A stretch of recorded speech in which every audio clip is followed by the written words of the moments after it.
Like, you can't leave this demon up, because if you do, then you get, you know, Yuumi plus a pairing for RNG, so it has to be picked up. So let's see what RNG's plan is here, because they've very intentionally left it up to just go Nautilus? Question mark? And I'm just saying that RNG just gave the world champ his world champ skin, maybe, if Mako wants to go ahead and grab that one. We'll see if he decides to take it. I know a lot of times when we see their skins being taken, it's only in moments of seriousness, for the most part, maybe not all the time. We do get that Nautilus locked in for Lumao, though, and it provides a lot of that forward-centered engage for RNG, but also some roamability for Lumao. And if RNG want to continue to go aggressive through Wei, that is crucial to connect with the Kazakhs. Okay, so we saw how important support counterpick was in game number 1. All right, so we'll see whether or not it weighs in the same level of importance as I don't care what the jungle pick is here for EDG. I'm going to be honest. Like, there's a Kazakhs on the other side. There's plenty of things you can pick into the Kazakhs. It should just be a Yuumi. And at that point, you've got Poppy here, Zeri as well, right? Smile, right? And then at that point, it feels pretty hard to ever engage on, you know, this, who I like to call Thanos, actually. Zeri plus Yuumi, once the items are in.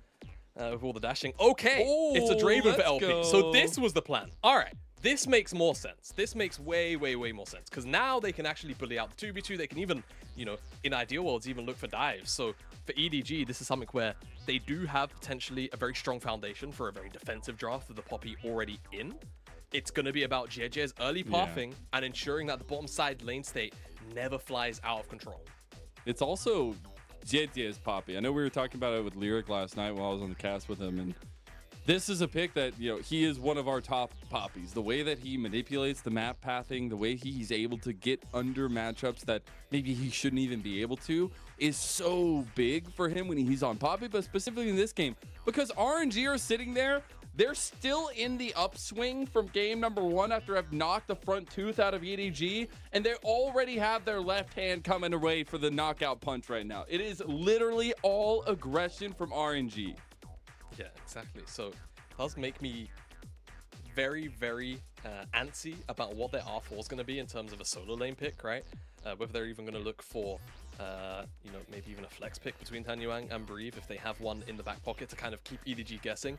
I think from the perspective of EDG now, you just pick defensive scaling. I think it's the only way to, like, realistically play out this game. Maybe from the side of Arla, if you can find, you know, a very strong balance between something that can survive, but then also something you can play around. Poppy can very easily thrive on tower dives, right? She's absolutely excellent at diving stacked waves, just because it's pretty difficult to get away from that wall stun. So we'll see where Arla decides to go on the top side of EDG, and where RNG are going to go on this R4, because they've banned away 2 very, very powerful top lane picks. The LeBlanc with the stack Shiv is likely going to come out here for Tanyuang, and, you know, it's very, very difficult to play around. I will say it's another dash for Steadfast Presence, Mazel, to potentially, you know, disrupt, but who cares? Because it's going to be stack Shiv, clear wave, roam into fog, and create pressure towards the bottom side.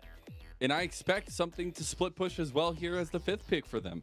They are approaching this with a pick-centered mindset, pull EDG apart, where they are looking for team fights. The Gragas definitely provides a very strong presence for EDG, and we have seen a rise in the Azir. Maybe something that Fofa wants to play. It's also something he was able to pick out very successfully in their first game yesterday. So I do want to see kind of coming into fruition here for EDG's composition, the way they use a lot of this comfort. It will be off the back of JJ, no matter what in this early game. Yeah, it definitely will be. I mean, for EDG, rounding out their composition like that, it's kind of a mix of what I was asking for, right? Something somewhat defensive from the top side, so that if JJ has to play 24/7 around the bottom side, he can, you know, ensure that this Draven and Nautilus isn't flying off the handle, getting too many 2v2s or anything crazy like that. But also something you can play through, because Gragas into Ornn is something you can play into on occasion, but that is what's been locked in here for RNG as well. So more scaling or buffering up the mid game, or the mid to late game here for RNG is a perfect pick, right? Because now they've also got an additional layer of range non-committal engage, which they can try and lock down that Zeri, and now also the Azir with too.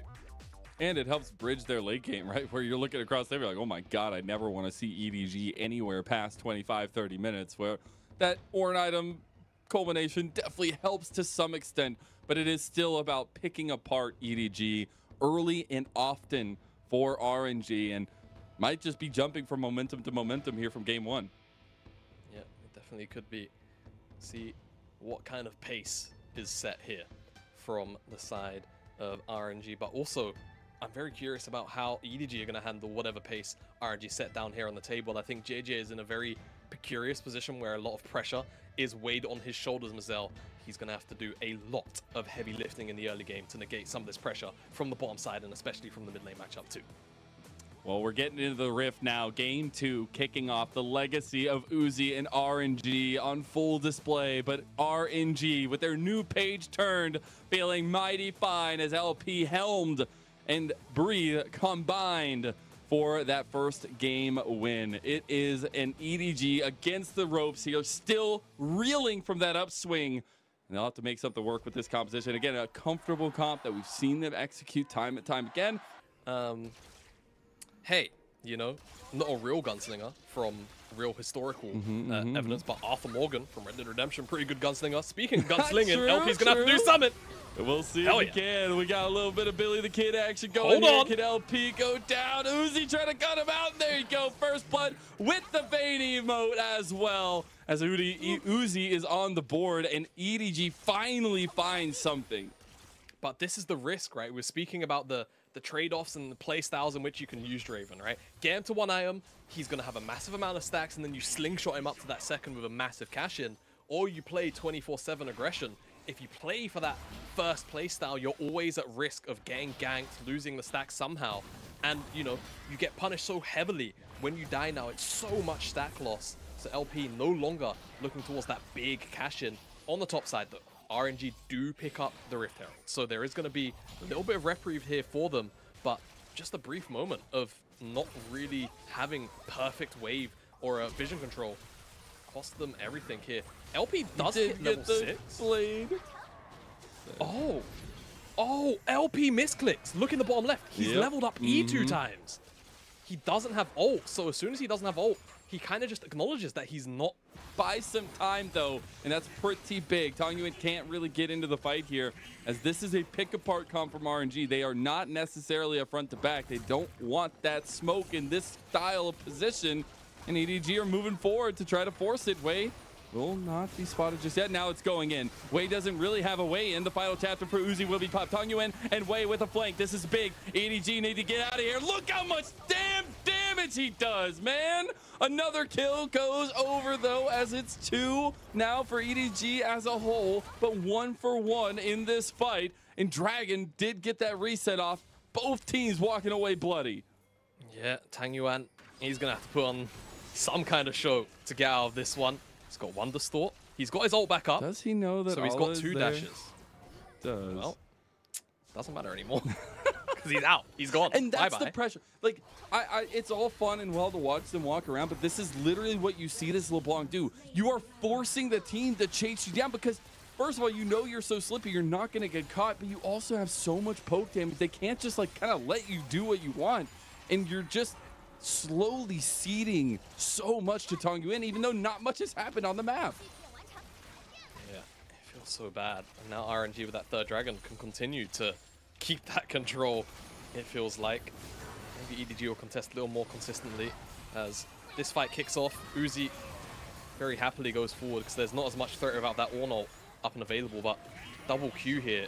And Tangyuan just kind of removes JJ from the equation, already chunked out from the initial engage. And then they trade off for Lumao. EDG can't really be locked down or find any more lockdown anywhere else because everyone's able to just slip away. As speaking of being locked down. No! Okay. I don't think I've ever seen Nautilus's legs go that fast, but today we did. Yeah. You know, obviously that's an interaction. That was one auto, by the way, on Fofo. No big deal. Yeah, no, it's good. It's fine. You know. It's standard positive gameplay going on here. Yeah. Night Harvester is really balanced with this build too. It's the one time where perhaps LS will give it a thumbs up. Just wait for the Lich Bane, man. Just wait for the Lich Bane. It just gets funner. Now, Wei and RNG still in the need with some proactivity of mid lane. They're looking for an engage. Everybody's a bit caught out from EDG, and they're split out. And this is what we've seen from time to time from EDG. They look a bit chickeny with their heads cut off, and it's RNG that'll pounce right on that, get that big old cash in for LP. And Billy the Kid is stepping up against the legacy that EDG represent with EDG.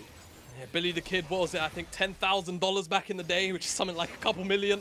And they lose pretty much everything for it. Starts off JJ, just kind of slips off to the side of the river, walks into the face of JJ, and as soon as that steadfast presence is down, his defensive presence is gone. There's nothing he can really do. And Breathe actually gets knocked back, still manages to find the cast.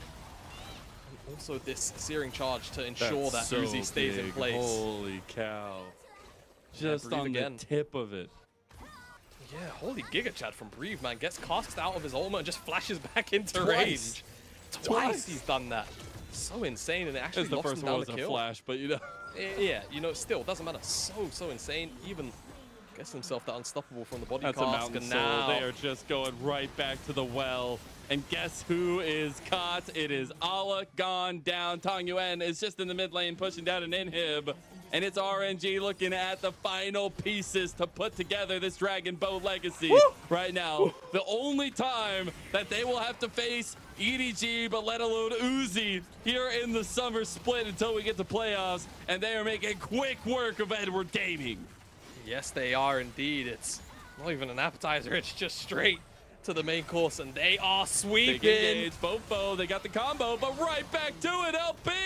Cash in those big bucks, Billy the Kid, as Uzi's trying to fire back, but he's just got little pedals. We'll see now, Luvao actually getting pretty traded down in here, but Taguin is just half health like Uzi, as Mako's trying to get back to Uzi to try to defend this tower, but Tong Yuan's ending the game right now.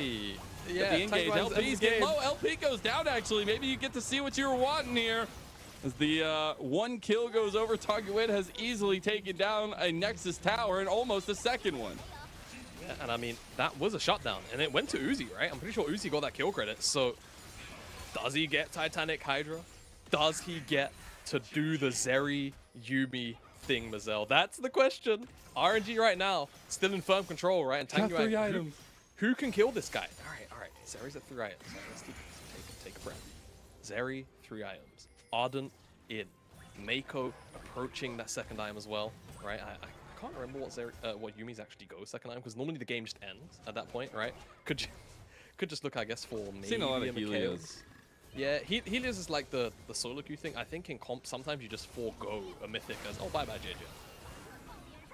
We've seen a decent amount of Helios from some of our Yumis, not every single one. But Uzi looking to make the spotlight shown on him. Yeah.